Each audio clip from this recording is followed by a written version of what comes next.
Hey, what's up guys? The entire cryptocurrency market moves higher and higher. In this video, I will explain why altcoin season just getting started, then COO at MyEtherWallet will explain why he's doubling down on Ethereum. Hey guys, I just launched an online shop. Now you can buy Bitcoin t-shirts and hoodies. Also you can buy Aimstone signature Bitcoin t-shirts and hoodies. The choice is yours. On limited time only, you can get 15% off of your first purchase. If you would like to support the channel and buy the merch, you can find the link in the description box below. Let's start with the coin market cap. Everything looks green and bulls are running upwards. As of the time of this video, we reached an all-time high. And no, not an all-time high in Bitcoin, but in total market capitalization. Just recently, a total market cap surpassed $1.2 trillion. This is amazing. Finally, cryptocurrency market gets real appreciation. In 2020, coronavirus was a great marketing campaign for Bitcoin and other cryptocurrencies in general. Let's dive into individual cryptocurrencies. Bitcoin once again surpassed $40,000 a coin.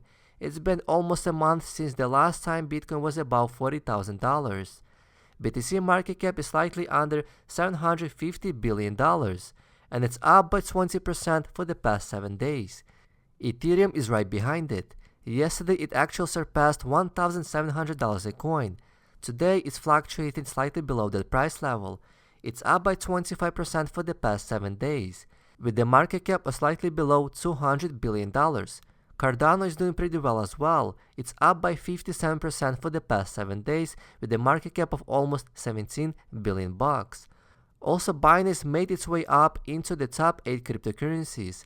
It's up by almost 70% for the past 7 days. It pushed Bitcoin Cash out of the top 8 cryptos. Altcoins are finally waking up, and it could be just the beginning of the new altcoin season. Last time we saw altcoin season back in 2017, where great altcoins were generating 100 and even 1000x ROI. Now we have a new altcoin season. This chart is a bit outdated, but it still shows how Bitcoin leads the cryptocurrency market, Ethereum follows Bitcoin, and altcoins follows Ethereum. In fact, Ethereum broke its 2017 high a while ago. In 2017, Ethereum topped at slightly over $1,400, and yesterday Ethereum broke $1,700. Altcoins are just behind Ethereum. Here's an updated altcoin chart. As we can see from this chart, altcoins just reached a new all-time high. It's actually in the same level where it was back in the top of 2017 bull market run. However, I believe if Bitcoin can make another 10x in 2021 and Ethereum can make 20x in 2021, then altcoins can generate 50 plus x in 2021. But the problem is which altcoins are going to generate 50x plus. There are around 8,000 altcoins. 95% of them are a total scam.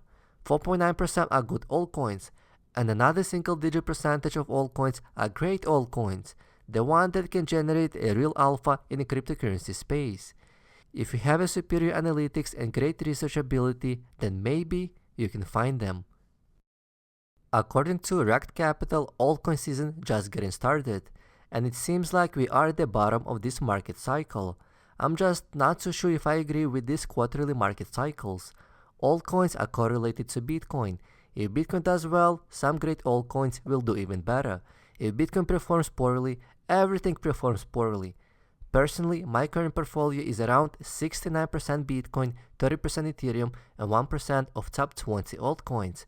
I feel comfortable with this split.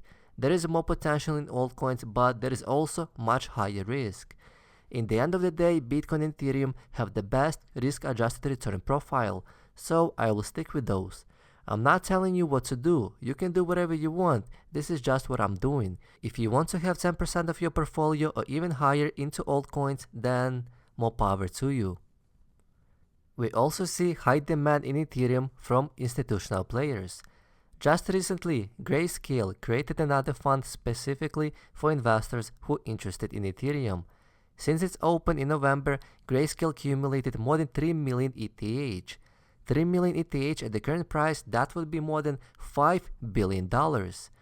As we can see that since December, they were not engaging in Ethereum purchases, but for the past 7 days, they bought more than 105,000 Ethereum at the value of more than $180 million. So, no wonder why Ethereum has been skyrocketing recently. Now, let's take a look at this recent interview where Brian Norton, COO at MyEtherWallet, explains why he is doubling down on Ethereum and why he believes Ethereum just getting started. Let's take a look. I wonder if any of this, what we've just discussed, has anything to do with Ethereum's price growth over the last 12 to 18 months. If you look at just a price chart here, Bitcoin has kind of taken the spotlight in 2020 as a huge growth instrument, but actually Ethereum has outperformed by several times.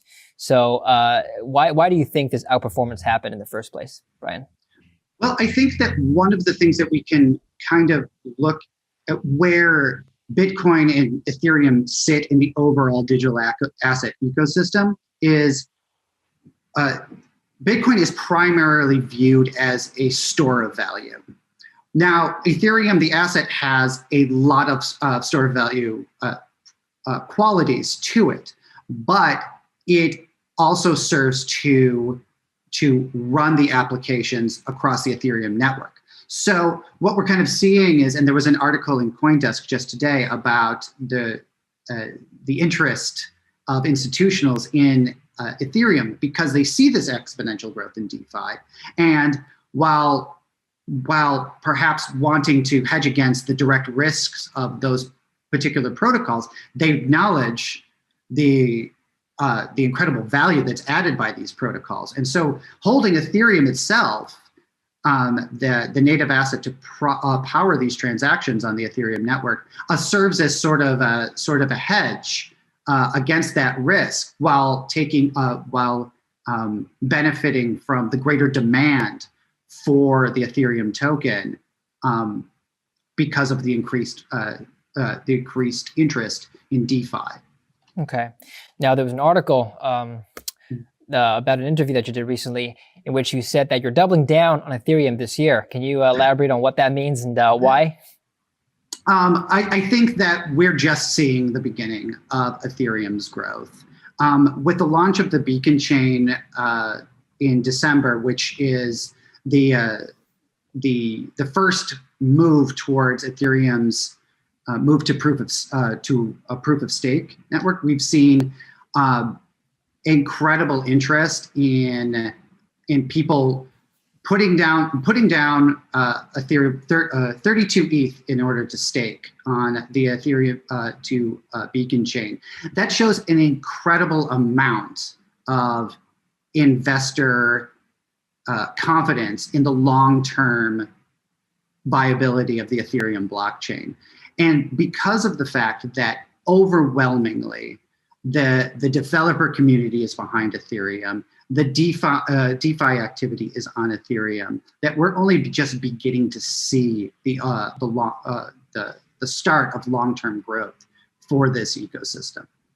Okay. Brian, as somebody who is probably interested in buying Ethereum or wants to invest in Ethereum, the way I look at it, and please correct me if I'm wrong, is that Ethereum is sort of an asset that has leverage to Bitcoin. So if Bitcoin goes up by 1%, Ethereum might go up by 2 to 3%. If it goes down by 1%, vice versa. So it has a higher beta. It's a higher beta instrument to Bitcoin. So if I'm bullish on Bitcoin and cryptocurrencies as a whole asset class, then I should be buying Ethereum as a leveraged play. Is that the correct way to look at this, you think? I think that's one way of looking at it. I tend to steer away from looking at the assets as entirely tied. Overall market sentiment, that might show historically what overall market sentiment has been over the last year and a half. I think that when you get down to fundamentals, Bitcoin is a deflationary currency. That's what it's designed to do. Ethereum is a value-generating currency, and so at some point, the valuation, the value being generated on Ethereum is going to break out from Bitcoin, and it's going to move in. It's going to move independently. That isn't to say that there's not always going to be a correlation between the two. I can see that happening for a long time to come. But when evaluating Ethereum's long-term prospects, I think that people who are interested really need to look at the value being generated on the Ethereum blockchain through these other applications. So value creation on Ethereum drives demand. So you need Ethereum to process any transaction on the Ethereum blockchain. That's what drives demand. Bitcoin doesn't have any inherent utility.